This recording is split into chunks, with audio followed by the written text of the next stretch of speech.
Before dawn broke, a bone-chilling wind howled through the jagged spires of the Silverhorn Range, rattling the climbing gear strapped to Elena Morozova's pack and stinging her exposed cheek with frozen grit. She huddled beneath a collapsed snow cornice, heart pounding as the temperature plunged well below zero. Her crampon-clad feet had slipped twice on the slick granite face, and each time she'd lost more of her strength fighting to stay upright. Beside her, Guide Thomas Vale's copper-stenciled compass spun erratically, its needle buffeted by magnetic anomalies deep beneath the ancient rock. Their student, Raj Patel, sat a few feet away, shivering so violently his chattering teeth sounded like a woodchopper's blade striking chisel. They had been ascending the final switchbacks to Timberline Pass when the storm hit without warning. Sheets of stinging snow descending so thick they could no longer see more than a few feet ahead. The GPS unit in Elena's chest pocket had died moments ago, its screen flickering to black in the cold.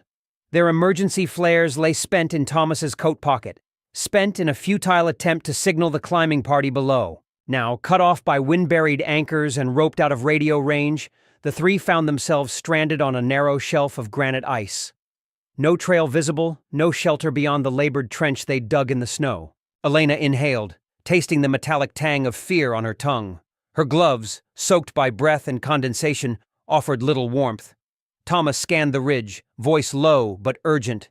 "We can't stay here. Hypothermia sets in fast. Our only hope is to find lower ground."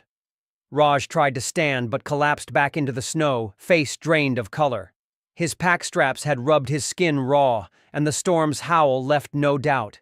Every moment mattered. Then, through the swirling white, Elena caught a sudden click, click, click on the rock above, a sound so precise it cut through the gale like a metronome. She squinted into the flurry and saw it. A solitary mountain goat, perched on a steep granite outcrop as if it belonged to the stone itself. Its creamy coat shimmered under the storm's ghostly light, and curved horns adorned its head like ivory crowns.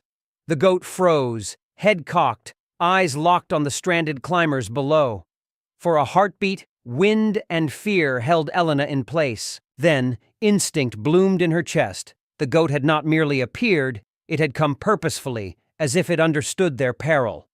Its sure-footed form was the antithesis of their slipping crampons. When the goat dipped its chin in a deliberate nod toward a narrow arête to the east, Elena's pulse steadied. Thomas rose unsteadily beside her and whispered, "Follow it. There may be a way." With Raj's hand on her shoulder for balance, Elena braced her ice axe into the cornice wall and edged toward the goat's chosen path. Below them, the storm's roar returned, but now a sliver of hope glimmered in the whirlwind. A living guide through the Silverhorn's merciless heights. And so, in the heart of the blizzard, Elena, Thomas, and Raj gathered their courage and followed their unexpected mountaineer, one hoof at a time, into the unknown. The wind had eased to a cold whisper by first light, revealing the narrow ridge the goat deemed safest. Elena planted her ice axe in the snow crust, tensed her legs, and peered along the razorback of granite that carved a thin line between two plunging chasms. To her left, an abyss of swirling snow and broken cornices. To her right, slick slabs polished by centuries of wind and ice. Every misstep here would mean a tumble beyond rescue. She swallowed hard, glanced at Thomas and Raj, faces pale but determined, and stepped forward, following the goat's sure-footed track. The goat advanced one careful hoof at a time, its cloven toes finding minute holds in the rock's tiny fissures. Elena watched for each placement, memorizing the goat's pattern: pause, test, shift weight, advance. Then she mimicked its movements, crampon points clicking into the same notches the goat's hooves had scoured free of snow. Thomas and Raj fell into line behind her, each breath a white plume in the frigid air. When a hidden layer of rime ice betrayed her axe pick, she stabbed deeper, the goat's calm presence beside her lending courage where fear beckoned. Mid-ridge, where the goat paused by a jagged outcrop, Elena realized why. A snow bridge spanned a yawning crevasse just out of sight. The goat's slender muzzle tapped the brittle crust, testing its bearing. The ice quivered under Elena's boot as she followed suit, heart hammering, then forced her crampon deeper into solid granite behind her. When the goat cleared the bridge in a single bound, Elena did the same, adrenaline surging and muscles trembling as she landed on firmer ground. She gripped her axe for balance, turned to help Raj over, and saw relief flood his eyes as he crossed safely. Further along, the ridge sloped down into a narrow notch carved by ancient avalanches. Loose scree and shattered rock made the footing treacherous. The goat leapt from boulder to boulder with effortless grace, sometimes pausing on a single hoof as though listening to the stones whisper. Elena and Thomas followed its path, testing each rock for solidity before trusting their weight. Once Thomas nearly lost purchase when a shale slab split beneath him. The goat sprang forward, pressing its flank against his thigh, a living brace that helped him regain balance. As the sun climbed, the ridge finally widened into a stony bench sheltered from the worst of the wind. The goat paused atop a wind-polished rock, surveying the trio with dark, calm eyes. Elena knelt to stroke its coarse pelt, her fingers numb with cold but her spirit warmed by gratitude. Around them lay a panorama of peaks and valleys newly revealed under clear skies. Behind, only the perilous knife edge they had conquered. Ahead, lower slopes that promised return to safety. The goat dipped its head in a silent bow as if to say, "We have passed the worst." And with that, the mountain goat Mountie turned and trotted down the gentler grade, leading Elena, Thomas, and Raj onward toward rescue and warmth, one unwavering, hoofbeat at a time. By mid-morning, the storm had blown itself out, leaving the mountain's spine exposed in brilliant clarity. Elena, Thomas, and Raj stood atop the rocky bench where the goat had delivered them, catching ragged breaths as they surveyed the next challenge. A sheer descent into the cirque below, marked by steep slabs of ice-slick rock and a narrow ledge only a foot wide. The trail they'd planned, an arduous but safe switchback, lay buried beneath snow and debris. Their only viable route was the goat's path, carved over millennia by its sure-footed kin. The goat moved first, stepping from the bench's edge onto the ice-polished slab. Its hooves gripped the glassy surface with uncanny confidence. Elena set her ice axe beside her, sliding one toe spike forward until it bit into the ice, then swung her pack forward to balance her weight. She heard Thomas below as he followed, crampons ringing against rock. Raj brought up the rear, pausing when his leg pack snagged a rock. The goat dipped its head, as if urging him on, and nudged his pack with its muzzle so gently he could adjust the strap and carry on. Halfway along the ledge, the ridge narrowed further into a natural stone bridge, a slender span carved by meltwater, barely 2 feet across. Below it yawned a vertical drop of nearly 2,000 feet. Frozen spray had turned the bridge into a ribbon of ice. The goat paused, testing its hoof on the bridge's center. Then, with no hesitation, it stepped forward and made the crossing in 3 sure strides. Elena knelt and whispered a quick prayer, then placed both ice axe picks into the ice on one side of the span, wrapped her pole around her wrist, and edged forward. Each step tested her faith. The crampon's front points pierced less solid ice than she expected, but she shifted her axe deeper at each pause. Pain shot through her shoulders, but the goat's silent vigil at the bridge's end drove her onward. She planted her crampons on the cliff-scarred rock beyond and exhaled when her boots found safety. Tomas followed, heart hammering. At the midpoint, he felt the bridge flex ominously. He froze, then recalled the goat's unerring calm and pressed forward with measured steps. Raj, shivering and exhausted, watched the goat's stance before committing. He slid his ice axe across the span as a handhold and shuffled across, sweat beading on his brow despite the cold. Once reunited on solid ground, the trio paused to rest. Their gazes met the goat's steady silhouette. No glimmer of fear, only unwavering guidance. Elena knelt to offer the goat a bit of energy gel, her makeshift olive branch to their savior. The goat sniffed it, then stepped aside, beckoning them toward a gentler snowfield sloping into the valley below. As they resumed their descent, each climber felt lightened by triumph, not just over the mountain's perils, but by the bond they shared with a creature who had led them step by precarious step to safety. And far above, the Silverhorn Peak stood silent, its secrets kept safe by the unlikeliest of mountaineers. Late morning sun gilded the mountain's lower ridges as the quartet, 3 weary climbers and their caprine guide, emerged from the narrow rock bridge onto a broad snowfield sloping gently toward the timberline. Before them, the valley floor yawned 1,000 feet below, ringed by stands of stunted fir and hemlock. A distant drone of engines drifted up the slope. The rescue helicopter, alerted by Thomas's satellite beacon, hovered over the meadow. Elena exhaled, warmth spreading through her chilled limbs. "That sound," she whispered, voice cracking with relief. Raj dropped to one knee, ice axe plunging into the snow for support, tears freezing on his lashes. "We're almost there!" he choked, marveling at the sprawling forest that felt impossibly close after their ordeal. But the final stretch demanded vigilance. The snowfield, softened by sun and wind, had become a patchwork of hidden melt pools and sun-scoured ice. Thomas squinted at the goat's broad tracks. Each hoofprint revealed the safest path, solid shoulders of ice and snow hard-packed by wind. He pointed. "Follow its prints. Trust its instincts one last time." Elena led, stepping directly into the goat's trail. At one spot, a shallow depression nearly concealed a slush-filled hollow. Her crampon dug fiercely into the narrow snow ridge delineated by the goat's track, and she righted herself on solid ground.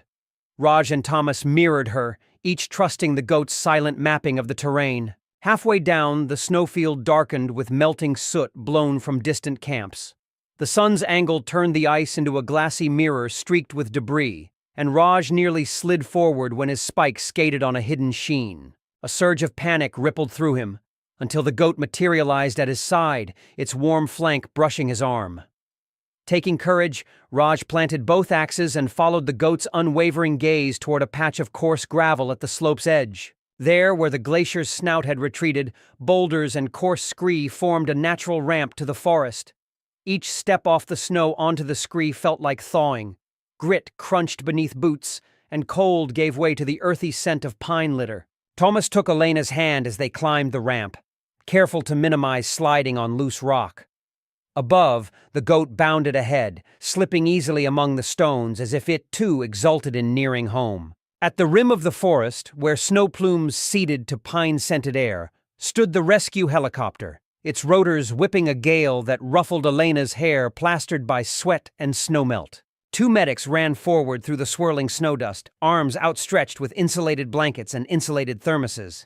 "Over here!" Thomas called, voice hoarse. Elena stumbled forward, and Raj nearly collapsed into the medic's arms. Beneath the whir of blades, the goat paused on a rocky ledge, horns backlit by the aircraft's flashing lights. Elena raised a gloved hand, voice trembling. "Thank you, thank you!" The goat blinked once, then turned and vanished into the forest shadows as the helicopter descended to land. The medics wrapped each climber in silver-lined blankets and checked vital signs. Thomas's pulse trembled at 72. Raj's color returned under the warm cocoon of the rescue wrap.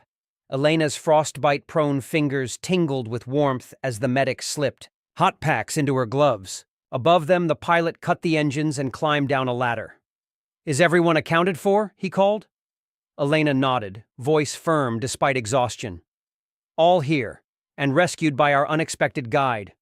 She pointed into the dark tree line. The pilot raised an eyebrow, then looked into the forest's edge, empty, but for hoofprints fading in the dirt. He tipped his cap.